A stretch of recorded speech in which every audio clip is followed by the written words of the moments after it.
Praise the Lord. అందరికీ వందనాలు. Welcome back to the praise the Lord. అందరికీ వందనాలు. Welcome back to the Bible reading programme explanation.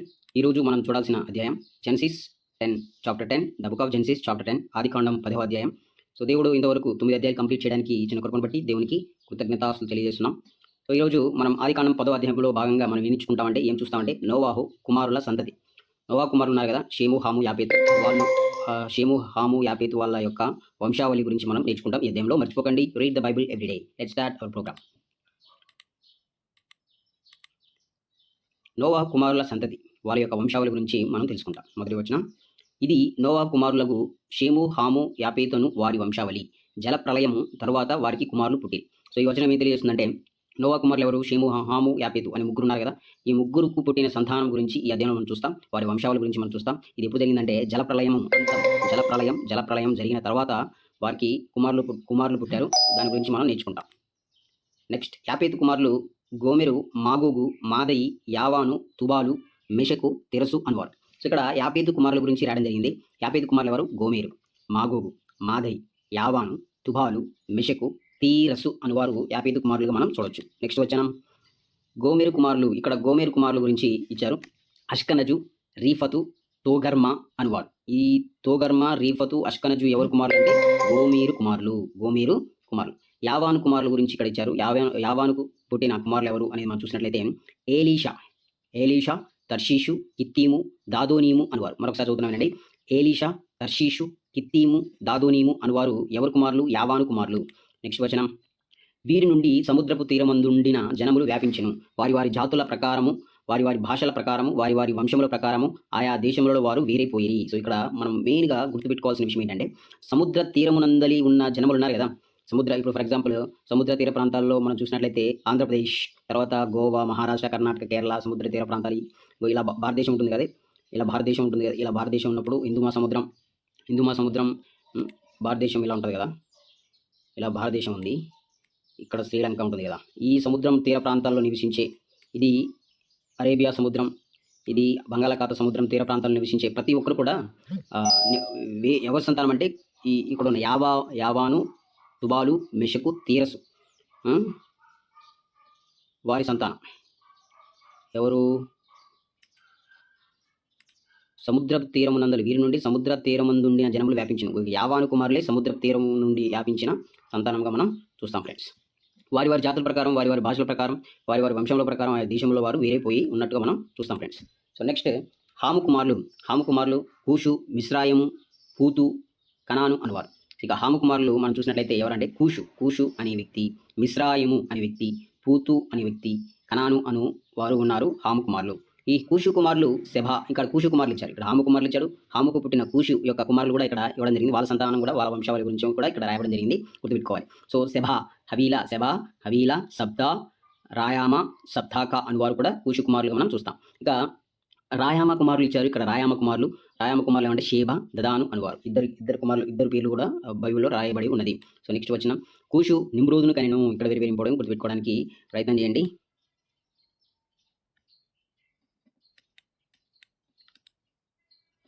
ఇక్కడ కూషు నిమ్రోదును కనెను. అతడు భూమి మీద పరాక్రమశాలి అయి ఉండుటకు ఆరంభించెను.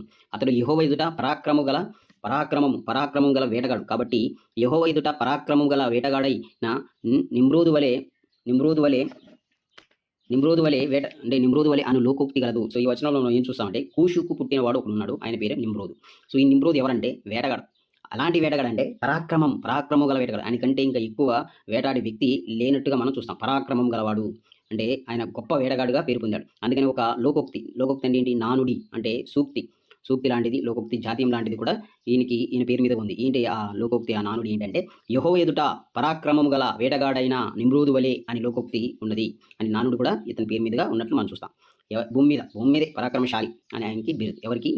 నిమ్రోదు ఎవరు కుమారుడు? కూషు కుమారుడు అని గుర్తుపెట్టుకుంటే సరిపోతుంది. నెక్స్ట్ వచ్చిన, షీనారు దేశములోని బాబేలు, ఎరకు, అక్కదు, కల్నే అను పట్టణములు అతని రాజ్యములకు మొదలు. సో ఈ నిమ్రోదు ఉన్నారు కదా. ఈ నిమ్రోదు రాజ్యానికి ఎక్కడెక్కడ సరిహద్దులు ఉన్నాయని చూసినట్లయితే షీనా దేశంలో ఉన్నాయి. షీనా దేశంలో ఎక్కడ అంటే బాబేలు, ఎరకు, అక్కదు, కల్నే అనే పట్టణంలన్నీ కూడా ఎవరి అంటే నిమ్రోదు రాజ్యంలో ఉన్న పట్టణాలు, గ్రామములు అనేది మనం చూస్తాం.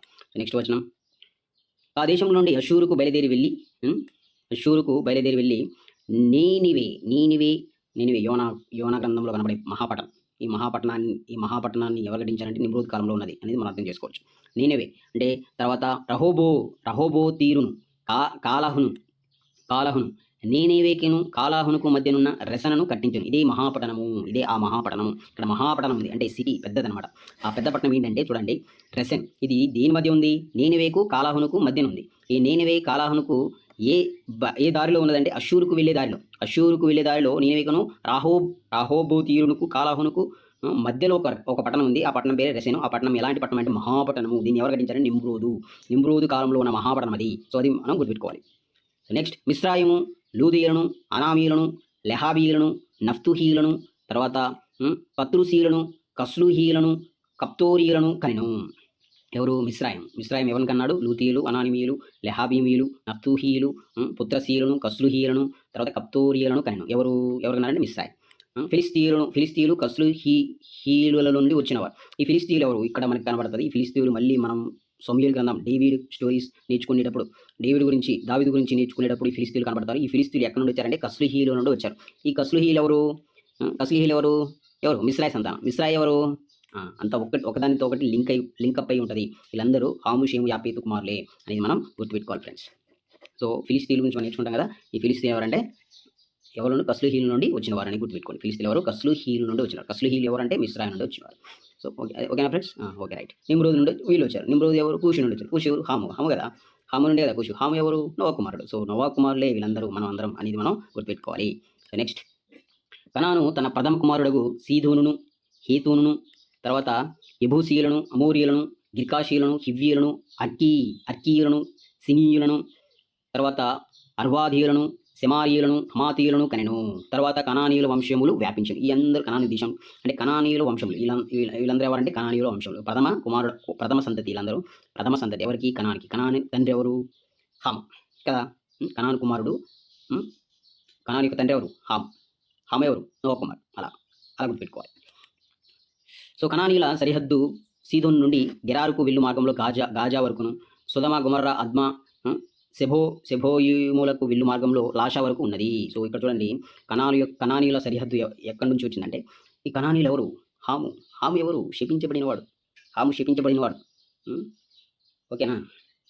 కనానుకు తండ్రి హాము నోవా హాముని ఏం చేశాడు? శపించాడు. దాసులవుతారు అని చెప్పారు. ఈ గాజా పట్టణం ఇప్పుడు మనం చూస్తాం. ఇజ్రాయెల్కి పాలస్తీనాకి యుద్ధంలో గాజాపట్నం మనకి వినబడతా ఉంటుంది ఈ పేరు. సో ఈ గాజాపట్నం ఎవరి సంతానంలో భాగం అంటే కనానీయుల సంతానంలో భాగం. ఈ కనానీయులు ఎవరంటే హాము సంతానం. కనానుకు తండ్రి హాము ఎవరంటే నోవా కుమారుడు. నోవాహు హామును శపించాడు. ఏమని శపించాడు? ఈ షేము, యాపేతు కుమారులకు నీ కుమారులు, నీ సంతతి వారు దాసులుగా ఉంటారు. అందుకనే మనం ఈ రోజు ఉన్న పరిస్థితులు మనం చూస్తూ ఉంటాం. అది గుర్తుపెట్టుకోవాలి. ఈ కనానీ సరిహద్దులు ఎక్కడ నుండి అంటే సీదోన్ నుండి గెరారుకు వెళ్ళు మార్గంలో గాజా ఉంది అక్కడ వరకు. తర్వాత సొదొమ, గొమొర్రా, అద్మా, సెబోయిములకు వెళ్ళు మార్గంలో లాషా వరకు గాజా వరకు ఈ కనానీయుల సరిహద్దు మనం గుర్తుపెట్టుకోవాలి. గాజా మార్గంలో మనకి ఏ పట్టణాలు కనబడతాయంటే సీదోను నుండి గెరారు అనే పట్టణాలు కనబడతాయి. లాషా అనే వెళ్ళే మార్గంలో మనకి పట్టణాలు కనబడతాయి. సొదొమ, గొమొర్రా, అద్మా, సెబోయిములు మనకి కనబడుతూ ఉంటుంది. సో నెక్స్ట్ వచనం, వీరు అంటే వీరే కనానీయుల వంశాలు. వీరు తమ వంశముల ప్రకారం, తమ భాషల ప్రకారం, తమ దేశం బట్టి, జాతిని బట్టి హాము కుమారులు. వీళ్ళందరూ ఎవరంటే హాము కుమారులు. ఈ హాము కుమారులు ఎవరంటే నోవా కుమారులు. హాము ఎవరంటే నోవా కుమార్. ఈ హాము కుమారుల నుండి మనకి గెరారు, గాజా, సొదొమ, గొమొర్రా, కనానీయులు వంశాలు ప్రథమ సంతతి అనేది మనం అందరం చూస్తాము. అది గుర్తుపెట్టుకోండి. సో నెక్స్ట్ వచనం, మరియు ఏబేరు యొక్క కుమారులందరికీ పితరుడును పెద్దవాడునైన యాపేతు సహోదరుడునకు షేముకు కూడా సంతానం పుట్టాను. ఇక్కడ షేముకు కూడా సంతానం కలిగింది అని చెప్తున్నాను. షేము ఎవరు? యాపేతు సహోదరుడు. ఈ యాపేతు ఎవరు? పెద్దవాడు. ఈ పెద్దవాడు అంటే పితరుడు. యాపేతుకున్న పేర్లు అంటే పెద్దవాడు, పితరుడు. హాము, షేము, యాపేతులలో ముగ్గురులలో పెద్దవాడు ఎవరంటే యాపేతు.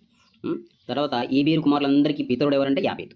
ఆ యాపేతు సహోదరుడు షేము కూడా సంతానం పుట్టింది అనేది వాక్యం సెలవిస్తుంది. నెక్స్ట్ వచనం చూసినట్లయితే షేము కుమారులు ఎవరు అనేది మనం చూసినట్లయితే ఏలాము, అషూరు, అర్పక్షదు, లూదు, అరామ అనువారు ఈ షేము కుమారులు. ఇంకోసారి చదువుతామేనండి. షేము కుమారులు ఎవరంటే ఏలాము, అషూరు, అర్పక్షదు, లూదు అనే కుమారులు ఎవరంటే అరామ అనే కుమారులు ఎవరంటే షేము కుమారులు.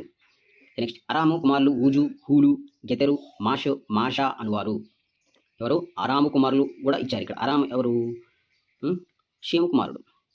అంటే ఇక్కడ చూడండి, అరాము షేము కుమారుడు. ఈ అరాము కూడా సంతానం కలిగింది. వాళ్ళ పేర్లు కూడా బైబిల్లో రాయబడం జరిగింది. వాళ్ళు ఎవరంటే ఊజు, హూలు, గెతెరు, మాషా అనువారు. అర్పక్షదు కుమారుడు ఒకడున్నాడు. ఈ అర్పక్షదు కూడా షేము కుమారుడే. అర్పక్ష ఇక్కడ ఉన్నాడు. ఈ అర్పక్షదుకు కలిగిన కుమారుడు ఒక పేరు రాయడం జరిగింది బైబిల్‌లో. అది కూడా మనం చూడాలి. షేలహును. అతని పేరేంటి? షేలహును. షేలహు ఏబేరును కనెను. షేలహు ఎవరిని కన్నాడంటే ఏబేరును కన్నాడు.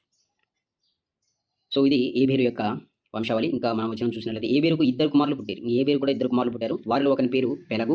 ఎలా అనగా అతని దినంలోనే భూమి దేశములుగా విభాగింపబడెను. అతని సహోదరుని పేరు యొక్తాను. సో ఈ వచనం గుర్తుపెట్టుకోవాలి మనం. ఎందుకంటే భూమి దేశములుగా విభాగింపబడినది ఎవరి కాలంలో అని దాన్ని చూసినట్లయితే ఏబేరు కాలంలో. ఏబేరుకు ఇద్దరు కుమారులు పుట్టారు. వారిలో ఒకని పేరు పెలగు. ఈ పెలగు దినములలోనే భూమి దేశములుగా విభాగించబడింది అనేది మనం గుర్తుపెట్టుకోవాలి. ఇతనికి సహోదరు పేరు యొక్తాను. అంటే ఏబేరు కుమారులు ఇద్దరు కదా, వాళ్ళిద్దరు ఎవరు అంటే పెలగు, యొక్తాను. పెలగు దినములలోనే భూమి దేశములుగా విభాగింపబడింది అనేది మనం గుర్తుపెట్టుకోవాలి. భూమి ఏంటి? ఇక్కడ భూమి దేశాలుగా విభాగించబడింది ఇతని కాలంలోనే. ఎవరి కాలంలో? పెలగు దినములలో. సో నెక్స్ట్ వచనం. యొక్తాను అల్మోదాదును, పెల్పును, అసర్మ, వితును, ఎరహును, తర్వాత హదూరుమును, ఊజాలును, డిక్లాను, ఓబాలును, అబీమాయేలును, షేబను, ఓఫీరును, హవీలాను, యోబాబును కనెను. ఈ యొక్తాను కుమారులు కూడా ఇక్కడ ఇచ్చడం జరిగింది. ఒకసారి మళ్ళీ చదువుతానండి. అల్మోదాదు, తర్వాత షెలపు, అసర్మ, వితును, ఎరహును, హదూరుమును, ఊజాలును, డిక్లాను, ఓబాలు, మాయేలు, షెబను, ఓఫీరు, హవీలా అనువారు, యుబాబు అనువారు యొక్తాను కుమారులు. వీరందరూ యొక్తాను కుమారులుగా మనం చూస్తాము. సో నెక్స్ట్ వచనం. మేషా నుండి సఫారుకు వెళ్ళు మార్గంలో తూర్పు కొండలు వారి నివాస స్థలములు. తూర్పు కొండలు. ఈ తూర్పు కొండలు ఎక్కడుందంటే మేషా నుండి సఫారాకు వెళ్ళే మార్గంలో కొండలు ఉన్నాయి. దానికి పేరేంటి? తూర్పు కొండలు. ఈ తూర్పు కొండలే మొత్తం ఎవరి సంతానం విస్తరించి ఉందంటే యొక్తాను సంతానం అనేది మనం గుర్తుపెట్టుకోవాలి. ఇది బైబిల్లో రాయబడింది. వీరు తమ వంశముల ప్రకారం, తమ భాషల ప్రకారం, తమ దేశం బట్టి, తమ జాతులను బట్టి షేము కుమారులు. ఇప్పుడన్నీ మనం చూసింది ఎవరంటే షేము కుమారులు. అది మనం గుర్తుపెట్టుకోవాలి. షేము వంశస్థుల్లోనే భూమి విభాగింపబడింది. తర్వాత యొక్తాను యొక్క సంతానం తూర్పు కొండల్లో నివాసంగా ఉన్నట్లుగా మనం చూస్తాం. సో వారి జనములలో వారి సంతతుల ప్రకారం నోవహు కుమారులు వంశములు ఇవే. జలప్రవాహం గతించిన తర్వాత వీరిలో నుండి జనములు భూమి మీద వ్యాపించెను. సో వీరిలో నుండే జనములు భూమి మీద వ్యాపించింది. నోవహు కుమారులు వంశావళి. ఇప్పుడు మనందరం ఈ పేర్లన్నీ గుర్తుపెట్టుకోవడం కష్టం. అంటే గుర్తుపెట్టుకోవడానికి ట్రై చేయండి. జస్ట్ చదవండి ఒకసారి చాలు. ఆ వంశావళి, ఆ పేర్లు అన్నీ కూడా నోవహు కుమారులు, నోవహు వంశావళి. వారి నుండే భూమి మీద ఉన్న జనములందరూ కూడా వ్యాపించారు, స్ప్రెడ్ అయిందనమాట. సో ఇది ఈ అధ్యాయంలో మనం చూడాల్సిన విషయాలు. సో ఏం చూసామంటే నోహ కుమారులు చూసాం. మెయిన్గా మనం పెట్టుకోవాల్సింది ఏంటంటే హాము, షేము, యాపేతు. హాము కుమారులో నుండి తర్వాత కూషు కుమారులు, తర్వాత నిమ్రోదు గురించి మనం నేర్చుకోవాలి, గుర్తుపెట్టుకోవాలి. భూమి విభాగింపబడింది ఎవరి కాలంలో మనం గుర్తుపెట్టుకోవాలి. తూర్పు కొండల్లో ఎవరి సంతానం విస్తరించింది అనేది మనం గుర్తుపెట్టుకోవాలి. సముద్ర తీర ప్రాంతాల్లో నివసించేవారు ఎవరి సంతానం అనేది మనం గుర్తుపెట్టుకోవాలి. సో అలా గుర్తుపెట్టుకోవడానికి ట్రై చేయండి. So thanks to everyone. Gospel message to the world. దేవుని నామానికి మహిమ కలుగును గాక. ఆమేన్. మరొక అధ్యాయంలో మరొక రోజు కలుసుకుందాం. అందరికీ వందనాలు.